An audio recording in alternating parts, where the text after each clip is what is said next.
যখন দায়িত্ব নিয়েছিলাম আমাদের রিজার্ভ ছিল 30 বিলিয়ন মার্কিন ডলার, এখন আমাদের 31 বিলিয়ন মার্কিন ডলার।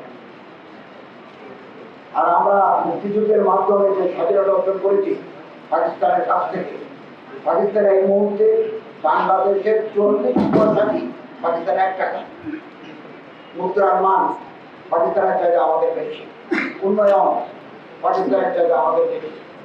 এবং আমার এই প্রিয় মাতৃভূমি বাংলাদেশ আমাদের পার্শ্ববর্তী দেশের তুলনায় সাম্প্রদায়িক সম্প্রীতি সৌহার্দ্যের ক্ষেত্রে আমরা রোল মডেল দাবি করতে পারি।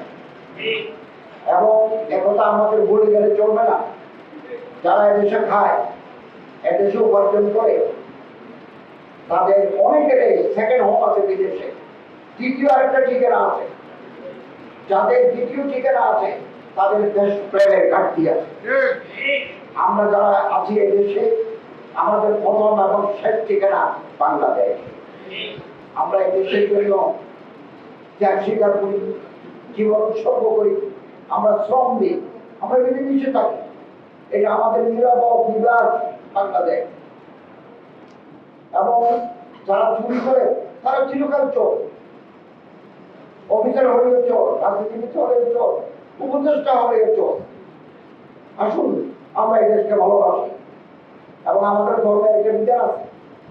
আমাদের নবী হযরত মুহাম্মদ সাল্লাল্লাহু আলাইহি ওয়াসাল্লাম বলেছেন, শরীরের 1 ফোঁটা রক্ত, 1 টুকরা মাংস, 1 টুকরা হাড় যদি অবৈধ উপার্জন দিয়ে গঠিত হয়, লা ইয়াদখুলুল জান্নাতা যুদ্দুল হদিয়াতিল হারাম, এই শরীর